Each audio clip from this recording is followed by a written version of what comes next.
Morning વિદ્યાર્થી મિત્રો, ધોરણ 12 રસાયણ વિજ્ઞાન રાસાયણિક ગતિકી यानी कि કેમિકલ કાઇનેટિક્સ લેક્ચર નંબર 11 આપણે શરૂ કરીએ। વિદ્યાર્થી મિત્રો, આજનો આપણો ટોપિક છે આભાસી પ્રથમ ક્રમની પ્રક્રિયા।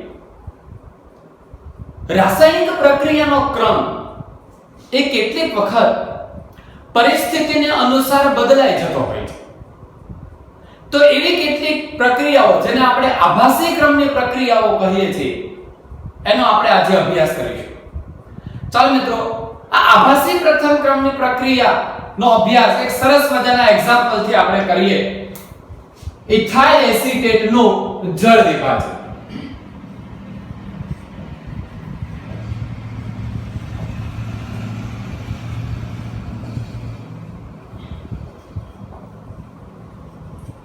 ઇથાઇલ એસિટેટનું જળ વિભાજન કરવા માટે વધુ માત્રામાં જ્યારે પાણી ઉમેરવામાં આવે છે ત્યારે એસિટિક એસિડ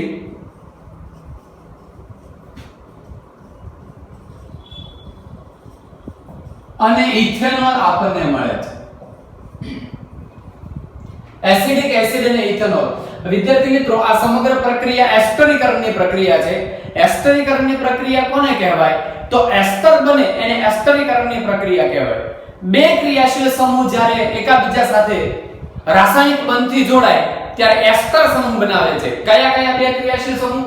તો એસિડિક એસિડમાં કયો ક્રિયાશીલ સમૂહ છે? Carboxylic acid. અને ઇથેનોલમાં કયો ક્રિયાશીલ સમૂહ છે? તો કે આલ્કોહોલ। એટલે કાર્બોક્સિલિક એસિડ અને આલ્કોહોલ જ્યારે પ્રક્રિયા કરશે ત્યારે આપણને એસ્ટર બનશે અને એ પ્રક્રિયાને એસ્ટરીકરણ કહેવામાં આવે છે। એક ઓર્ગેનિક કેમિસ્ટ્રીનો ભાગ છે, પણ મેં તમને અહીંયા એની ટૂંકી સમજ આપી।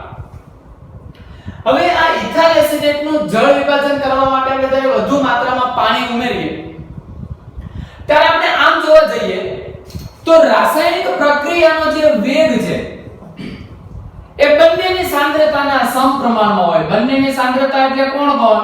તો કે CH3COO C2H5 यानी कि इथाइल एसिटेट અને બીજો પ્રક્રિયક છે પાણી। હવે જો ઇથાઇલ એસિટેટનો ઘાતાંક 1 લઈએ અને પાણીનો ઘાતાંક 1 લઈએ તો પ્રક્રિયાક્રમ એટલે શું? તો કે ઘાતાંકોનો સરવાળો। તો પ્રક્રિયાક્રમ થશે 2।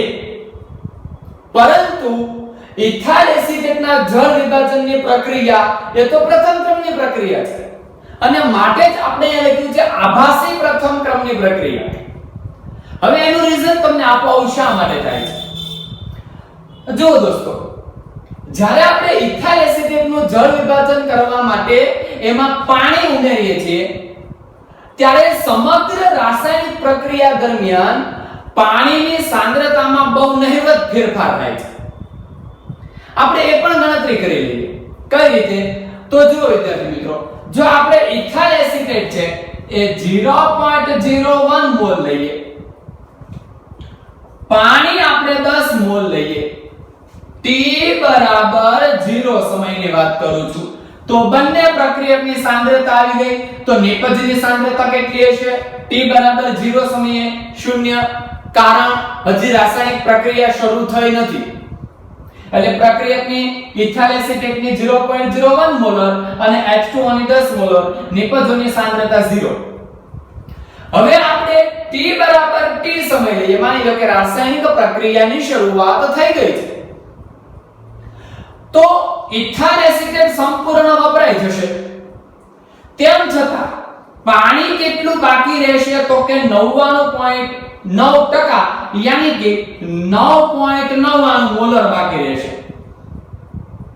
તો નિપજ કેટલી બની હશે? તો 0.01 મોલર અને 0.01 મોલર નિપજ છે એ બની હશે। અહીંયા તમે ટકામાં લખશો તો તમને ખ્યાલ છે 99.9 આવશે। હવે આપ જોઈ શકો છો કે સમગ્ર રાસાયણિક પ્રક્રિયા દરમિયાન આ 10 માંથી 99.9% તો એમનેમ પડ્યું છે। 10 મોલર આપણે સાંદ્રતા લીધી હતી, એમાંથી 99.9% જેટલી સાંદ્રતા વપરાયા વગરની બાકી રહે છે। એનો અર્થ વિદ્યાર્થી મિત્રો એવો થાય કે સમગ્ર રાસાયણિક પ્રક્રિયા દરમિયાન આ પાણીની જે સાંદ્રતા છે એમાં નહિવત ફેરફાર થાય છે। તો આથી આપણે એને અચળ લઈ શકીએ. તો પ્રક્રિયાનો વેગ કોને આધારે નક્કી થાય? તો પ્રક્રિયાનો વેગ માત્ર ને માત્ર ઇથાઇલ એસિટેટ ની સાંદ્રતાને આધારે નક્કી થાય. કારણ કે પાણીની સાંદ્રતા આપણે કેવી લઈ લઈએ છીએ? અચળ. શા માટે? તો પ્રક્રિયા દરમિયાન એની સાંદ્રતામાં ખૂબ જ નહિવત ફેરફાર થાય છે, નગણ્ય ફેરફાર થાય છે. આથી આપણે એ ફેરફારને અવગણી શકીએ. તો આવા સંજોગોમાં રાસાયણિક પ્રક્રિયાનો જે વેગ છે એ કોઈ એક પ્રક્રિયકની સાંદ્રતાના સમપ્રમાણમાં હોય. વિદ્યાર્થી મિત્રો, આ સમગ્ર એસિટેટ, આ ઇથાઇલ એસિડના જળ વિભાજનમાં આપણી પાસે બે પ્રક્રિયકો છે, એક ઇથાઇલ એસિટેટ અને એક પાણી. એમાં ઇથાઇલ એસિટેટની સાંદ્રતામાં પ્રક્રિયા દરમિયાન બહુ મોટો ફેરફાર થાય એટલે એને અવગણી ન શકાય. પાણીની સાંદ્રતામાં પ્રક્રિયા દરમિયાન બહુ નહિવત ફેરફાર થાય એટલે એને આપણે અવગણી નાખીએ. તો પ્રક્રિયક તરીકે વધ્યું શું? તો કે ઇથાઇલ એસિટેટ. તો હવે રાસાયણિક પ્રક્રિયાનો વેગ એ ઇથાઇલ એસિટેટ, માત્ર ને માત્ર ઇથાઇલ એસિટેટ ની સાંદ્રતાને જ અનુસરશે. તો માત્ર આપણે ઇથાઇલ એસિટેટ લઈએ તો એનો ઘાતાંક કેટલો ગણાય? 1. તો આથી કયા ક્રમની પ્રક્રિયા ગણાય? તો પ્રથમ ક્રમની. પણ ખરેખર પ્રક્રિયા કયા ક્રમની હતી? દ્વિતીય ક્રમની. કામ કરે છે પ્રથમ ક્રમ તરીકે, એટલે એનું નામ પડ્યું આભાસી પ્રથમ ક્રમની પ્રક્રિયા. વિદ્યાર્થી મિત્રો, આવી સમગ્ર પ્રક્રિયાનું આપણે એક બીજું એક્ઝામ્પલ લઈએ તો આપણને ઝડપથી ખ્યાલ આવશે. C12H22O11 plus H2O gives C6H12O6 and also C6H12O6 glucose fructose. તમે આમાં જોઈ શકો છો મિત્રો, આ ઇન્વર્ટાઇઝેશન નામની પ્રક્રિયાની અંદર આપણે ખાંડ જે હતી આપણી પાસે, સુક્રોઝ જેને આપણે કહીએ છીએ, એમાં આપણે પાણી ઉમેર્યું. પણ પાણીની સાંદ્રતા સમગ્ર પ્રક્રિયા દરમિયાન આપણે કેવી લઈશું? અચળ લઈશું. કારણ કે મોટા પ્રમાણમાં પાણીની જરૂરિયાત પડે, એની સાંદ્રતામાં નહિવત ફેરફાર થાય. તો પ્રક્રિયાનો વેગ માત્ર ને માત્ર આ રીતે લખી શકાય: વેગ proportional to C12 H22 and O11. જો proportional to દૂર કરીશ તો વેગ બરાબર કે C12 H22 અને O11. તો વિદ્યાર્થી મિત્રો, આ બીજું એક્ઝામ્પલ મેં જે લખ્યું છે એ પણ પ્રથમ ક્રમની જ પ્રક્રિયાની જેમ અનુસરે છે. દેખાય આવે દ્વિતીય ક્રમની, આનો એક ઘાતાંક, આનો એક ઘાતાંક. તો આવી જેટલી પ્રક્રિયાઓ આપણને જોવા મળે એ બધી જ પ્રક્રિયાને આપણે આભાસી પ્રથમ ક્રમની પ્રક્રિયા બોલીશું. આજના આપણા લેક્ચરનો બીજો ટોપિક છે પ્રક્રિયાના વેગ ઉપર તાપમાનની અસર.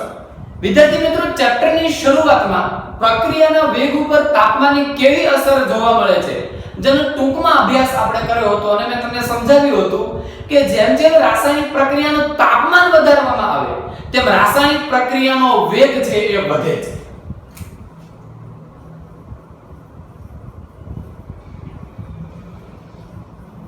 તાપમાન વધારતા પ્રક્રિયાનો વેગ વધે. કોઈ પણ રાસાયણિક પ્રક્રિયાનું તાપમાન આપણે વધારીએ એટલે પ્રક્રિયાનો વેગ છે એ વધે છે. એક નાનકડા અમથા ઉદાહરણથી એની તમને હું સમજૂતી આપું છું. N2O5 નું વિઘટન. N2O5 નું વિઘટન કરવા માટેનો જે અર્ધ આયુષ્ય સમય છે, એટલે કે અડધું વિઘટન થવા માટે લાગતો સમય છે એની ચર્ચા કરો. જો 0 ડિગ્રી સેલ્સિયસ આપણે રાખીએ તો અડધું થવા માટે લાગતો સમય 10 દિવસ છે. જો તાપમાન વધારી અને આપણે 25 ડિગ્રી સેલ્સિયસ કરીએ તો અડધું થવા માટે લાગતો સમય 5 કલાક છે.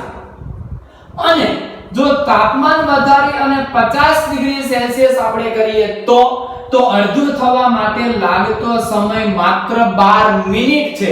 મિત્રો, આપ સૌ જુઓ છો, જેમ તાપમાન વધે છે, T જેમ વધે છે તેમ તેમ સમય છે તે ઘટે છે અને પ્રક્રિયા પૂર્ણ થવા માટેનો સમય ઘટે છે, તો ચોક્કસપણે એવું કહી શકાય કે પ્રક્રિયાનો વેગ છે એ વધ્યો છે અને એટલા માટે જ એ પ્રક્રિયા પૂર્ણ થવા માટેનો જે સમય છે એ ઘટે છે.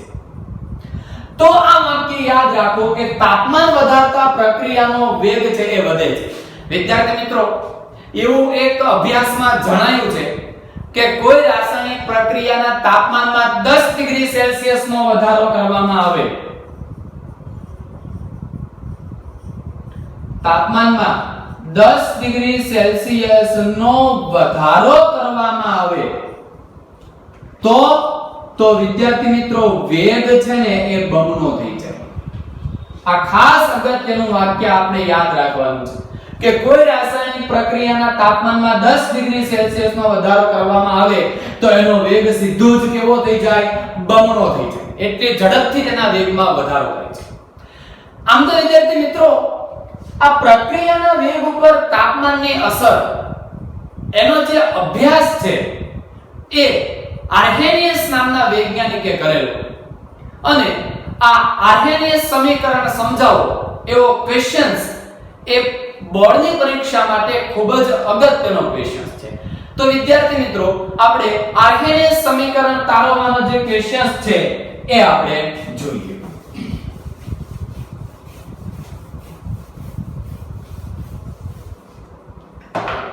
આ ટોપિકનો પેટા પ્રશ્ન છે.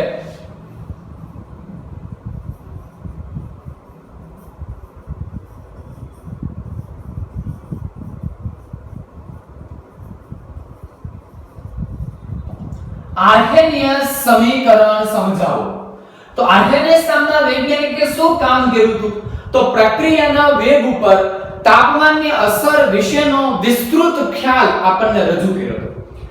આર્હેનિયસ નામના વૈજ્ઞાનિકે આપણને એક સરસ મજાનું સમીકરણ આપ્યું છે, K બરાબર A E માઈનસ EA ના છેદમાં R. સમીકરણ નંબર 1 આર્હેનિયસ નામના વૈજ્ઞાનિકે પોતે આવું સમીકરણ આપ્યું. આ સમીકરણની અંદર જેટલા પદ આપેલા છે, સૌપ્રથમ એની આપણે ઓળખ મેળવી લઈએ. પહેલેથી શરૂ કરીએ. K શું છે?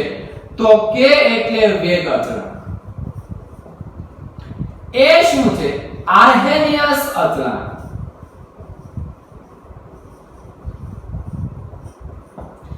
આ રાસાયણિક પ્રક્રિયા જે આ સૂત્ર છે એમાં E એ શું આપેલું છે? સક્રિયકરણ ઊર્જા,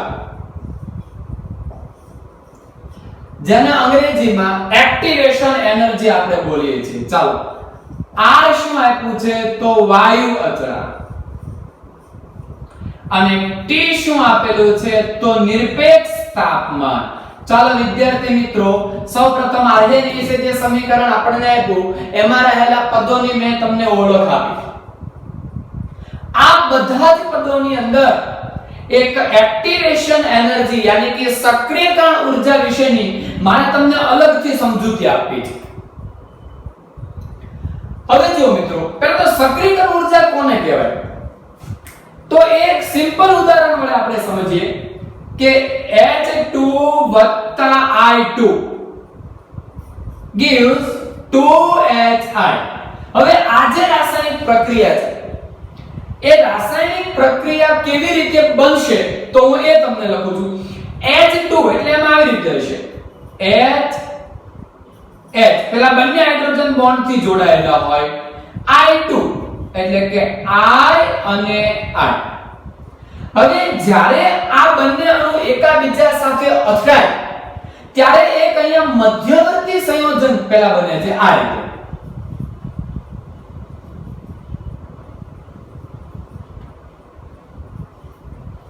સૌપ્રથમ મધ્યવર્તી સંયોજન બને છે જેને ઇન્ટરમીડિયેટ કમ્પાઉન્ડ યાની કે IC અંગ્રેજીમાં બોલવામાં આવે છે. ઇન્ટરમીડિયેટ કમ્પાઉન્ડ એટલે મધ્યવર્તી સંયોજન.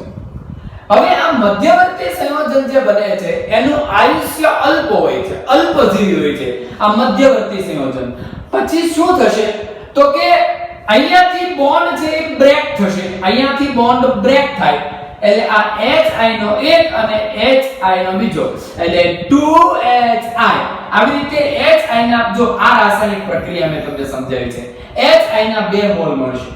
પહેલા HH વચ્ચે બંધ હોય, II વચ્ચે બંધ હોય, રાસાયણિક પ્રક્રિયા થઈ બંને અણુ એકબીજા સાથે અથડાય એટલે ઇન્ટરમીડિયેટ કમ્પાઉન્ડ બનશે અને ઇન્ટરમીડિયેટ કમ્પાઉન્ડ માંથી આપણને નિપજ મળશે. તો તમને સવાલ થાય કે સાહેબ આમાં સક્રિયકરણ ઊર્જા ક્યાં આવી? તો સાંભળો, જ્યારે કોઈ રાસાયણિક પ્રક્રિયા થવા માટે બે પ્રક્રિયકના અણુ અથડાય અને જ્યારે ઇન્ટરમીડિયેટ કમ્પાઉન્ડ જે બને યાની કે મધ્યવર્તી સંયોજન બને જેનું આયુષ્ય અલ્પ છે, તરત જ વિઘટન પામશે. તો પ્રક્રિયકોમાંથી ઇન્ટરમીડિયેટ કમ્પાઉન્ડ મધ્યવર્તી સંયોજન બનવા માટે જે ઊર્જાની જરૂર પડે છે, જે શક્તિની જરૂર પડે છે, એ ઊર્જાને સક્રિયકરણ ઊર્જા એટલે કે એક્ટિવેશન એનર્જી કહેવામાં આવે છે. હવે આપણે આગળ ટૂંકમાં કામ કરીએ તો સમીકરણ 1 જે આપણને આપેલું છે એ સમીકરણ 1 નો આપણે ઘાતાંક લઈએ.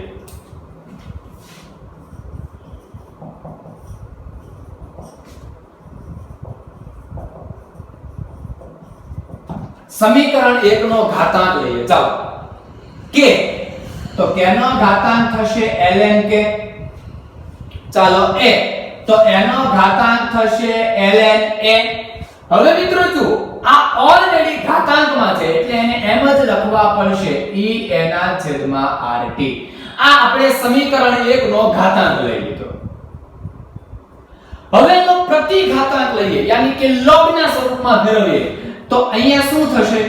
તો લોગમાં ફેરવવા આપ સૌ જાણો છો 2.303 વડે ગુણવાનું એટલે 2.303 log k બરાબર અહીંયા પણ એ જ થશે 2.303 log a થશે અને આ m નું m માઈનસ e એના છેદમાં rt.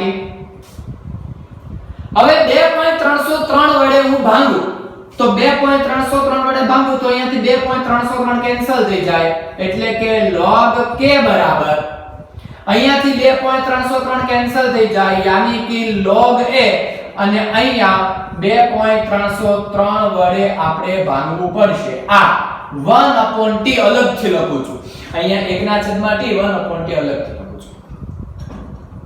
હવે આ સમીકરણ જે વિદ્યાર્થી મિત્રો આપણને મળ્યું એ સમીકરણની અંદર હવે આપણે આલેખ દોરવાનો છે. આલેખ કોના વિરુદ્ધ કોનો દોરીશું? તો આલેખ આપણે દોરીશું log k વિરુદ્ધ 1/t. એટલે કે હું બ્લુ માર્કર થી બંને ટિક કરું છું. log k વિરુદ્ધ 1/t નો આપણે આલેખ દોરીશું. તો આલેખ આપણને કેવો પ્રાપ્ત થશે? તો આલેખ આપણને સીધી રેખા પ્રાપ્ત થશે. ઢાળના મૂલ્ય કોને આધારે આપણે મેળવી શકીશું? તો -e/2.303 ઢાળના મૂલ્ય જેટલું મળશે અને જે જગ્યાએ આલેખ છેદે યાની કે આંતરછેદનું મૂલ્ય કેટલું મળશે? તો log a જેટલું આપણને આંતરછેદનું મૂલ્ય મળશે. તો મિત્રો આ સમીકરણમાં યાદ રાખો આ સમીકરણ ક્યાંથી આવ્યું? તો આર્યનીયસે જે સમીકરણ આપ્યું એનો આપણે પહેલા ઘાતાંક લીધો, ઘાતાંકનો પ્રતિઘાતાંક લીધો એટલે આ સમીકરણ આપણને મળ્યું. એમાં log k વિરુદ્ધ 1/t નો ગ્રાફ દોરો તો સીધી રેખામાં મળશે. ઢાળના મૂલ્ય આના ઉપરથી મેળવી શકાય, આંતરછેદના મૂલ્ય આના ઉપરથી મેળવી શકાય. હવે વિદ્યાર્થી મિત્રો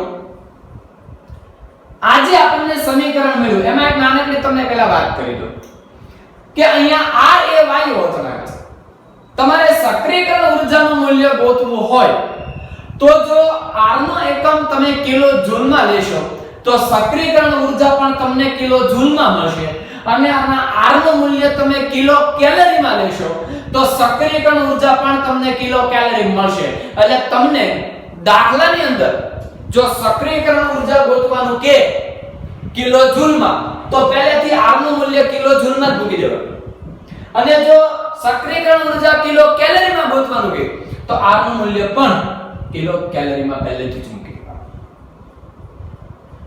ચાલો આરએનએસ સમીકરણમાં આપણે આગળ વધીએ. તો જે સમીકરણ આપણને ઘાતાંકનું સમીકરણ મળ્યું છે એ સમીકરણ આપણે બે જુદા જુદા તાપમાન માટે લાગુ પાડીએ.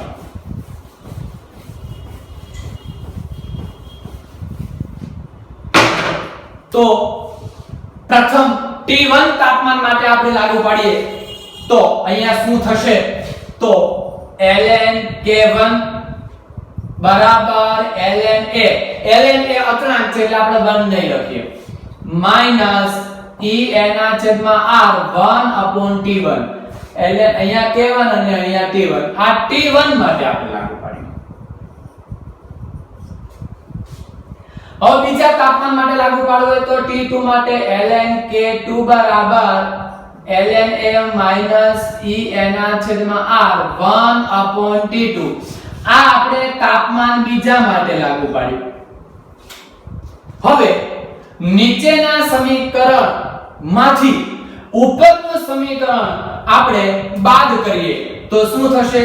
તો ln K2 ln K1 બરાબર આ બંને અચળાંક છે માઈનસ E/r